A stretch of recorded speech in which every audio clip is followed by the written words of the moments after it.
Welcome back, guys, to another episode of my Shrewsbury Town career on FIFA 15.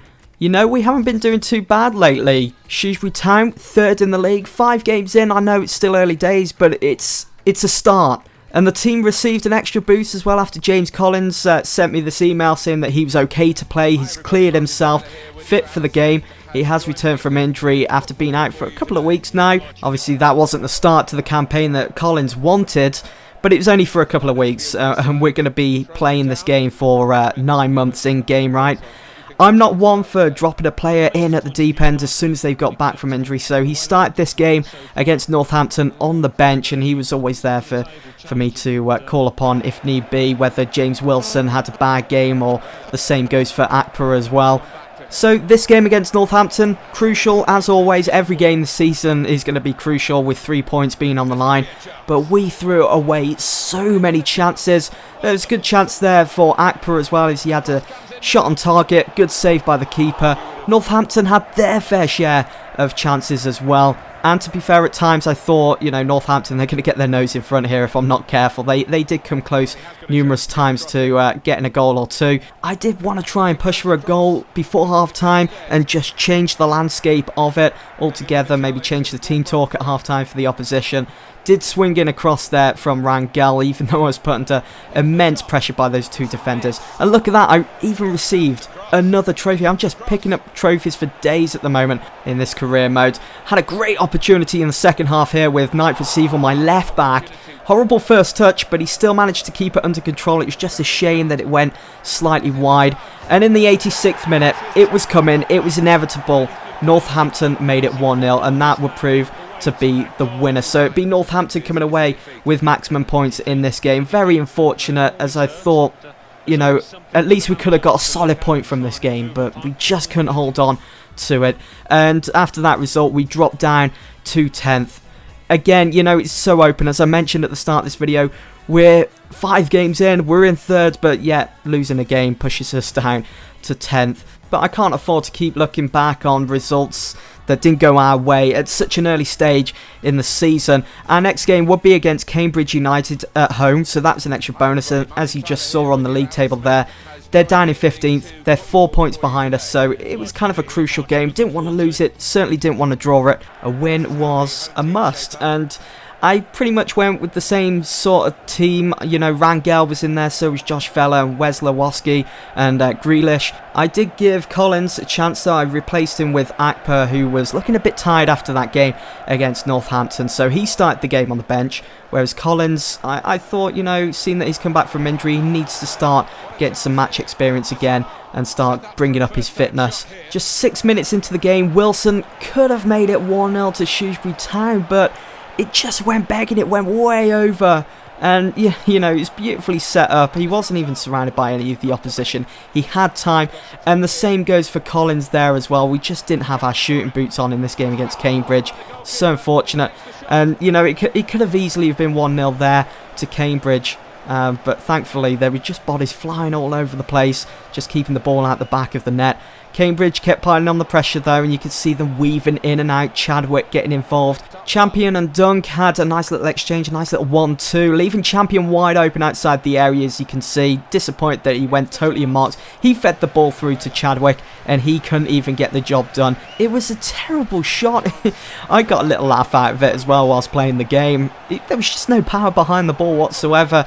But in the 37th minute, it'd be Rangel almost going with the wind, gliding across the grass. He flew through the defence and found the back of the net, putting Shrewsbury Town 1-0 up against Cambridge. And it was a good lead to have going into the second half, as I thought Town showed a lot of aggression, a lot of desire to grab a couple in this game against Cambridge and really take it to them. And I just thought, you know, in the second half, we're really going to be taking it to the Cambridge keeper and making him work. I kind of let myself down though before the ref brought the first half to a close, because Ellis got himself booked. It was a terrible challenge, and I really shouldn't have been going in with a slide tackle there. And so Cambridge, being 30 plus yards outside the area with an ambitious free kick, they went for it, and they were looking to catch my keeper off guard. But as you guys just saw, it went wide. It was never going in. Now, come the second half, round about the 60th minute, they had another free kick, round about the same sort of position that they did in the first half, just up the other end. And instead of going for goal, They had a nice little play around with the ball, nice little 1-2 here and there, and they worked the ball through my defence, just fooling me completely. Kind of disappointed by that, and they did indeed get the equaliser. So Cambridge United straight back in this game with a shout. Straight after that equaliser, James Wilson made way for Akpro, who came on and almost made an instant impact with that opportunity there. The keeper did get a touch, but nothing really came of the corner. Grealish, who is attack-minded, fine night receiver. You know, I had the setting to all-out attacks, so, you know, I had my full-backs straight up there with the attackers. I wanted to make it 2-1. I wanted to come away with all 3 points. We got a corner, and it would be done with a top-draw save there, just keeping Cambridge United in this game, holding on for a solid point. It'd be Rangel with the last corner of the game, with the last chance of the game. He swung it in, and it would be done coming off his line, pulling off another top save, just bundling the ball into his chest and winning his team that solid point against Shrewsbury Town. Very disappointed, to be honest, as again, we just weren't clinical enough in the final third. And taking a look at the league table after that result, we stay in 10th. Not looking good. We needed to win our next game, which would be against Wimbledon away from home. For this game, I couldn't afford to make the same mistake as I did for the Cambridge game. As you know, I looked at the league table before I kicked off against them, saw them down in 16th, 17th. They were 4 points behind us as well at the time, and I thought, well, we should be able to win this one easy, whether it be 1-2-0. But that was my problem. I underestimated the opposition, and I couldn't afford to do that here against Wimbledon, even though they were lower in the league. And I thought this was interesting as well. Look at their sponsorship on their kit. It's Football Manager. What's that doing on a FIFA game? It's so weird to see, I think, seeing Football Manager on FIFA.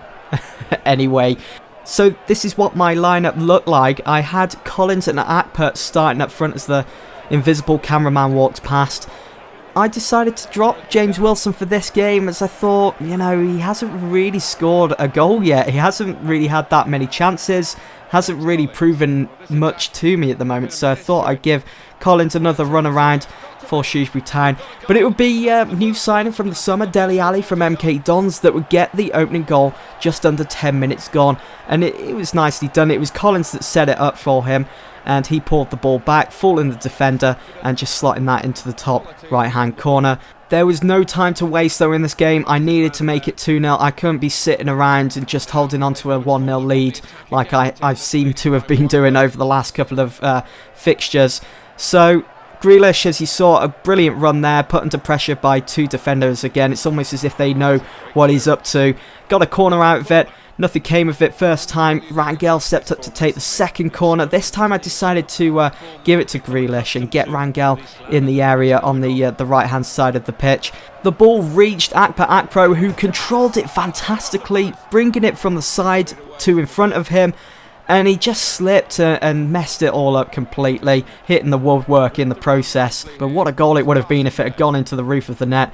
Got one last chance pretty much before half-time. 5 minutes to go. It'd be Rangel dragging the ball back, whipping in across and picking out the head of Akpro, getting himself on the score sheet and extending Shrewsbury's lead to 2-0 against Wimbledon away from home. It's always a good lead to have going into the second half. I always try my best to make sure that I have a good lead over the opposition heading into the second half, because it's just... It feels a lot more comfortable then, and I can feel a little bit more relaxed before the final whistle is blown. We did get another chance before half-time, and we extended our lead even further, 3-0. The game was definitely out of Wimbledon's grasp at this point. It'd be Night Perceiver, my left back, for some reason hanging over on the right side of the pitch, outside the area, but it was a fantastic finish. He kept the ball under control with a great first touch, and as it came down, he smashed it with his left foot, finding the bottom right-hand corner. And then come the second half, as soon as we kicked off to restart the game, it would be Wildig that would make it 4. We were having a hell of a time against Wimbledon at this point. And again, it was Rangel with another assist for Shrewsbury Town. He's just on fire at the moment. Now, Akinfenwa, the beast who came off the bench in the second half, fed the ball through to Tubbs, and for some reason my two centre-halves just split apart, allowed him to go through and have a crack on goal, and he did that, and he did make it count. He got a consolation for Wimbledon. I didn't really see them getting back into this game now at such a late stage. Wilson had a great chance to make it 5 for Shrewsbury Town, but he just couldn't put it into the back of the net. It was a great attacking movement, but he just can't find his shooting boots at the moment, as he is still yet to score in the league. Hopefully we can try and resolve that very soon. Anyway, that's it from me, guys. As always, I hope that you've enjoyed, and I'll see you all very soon for the next one. Thanks for watching.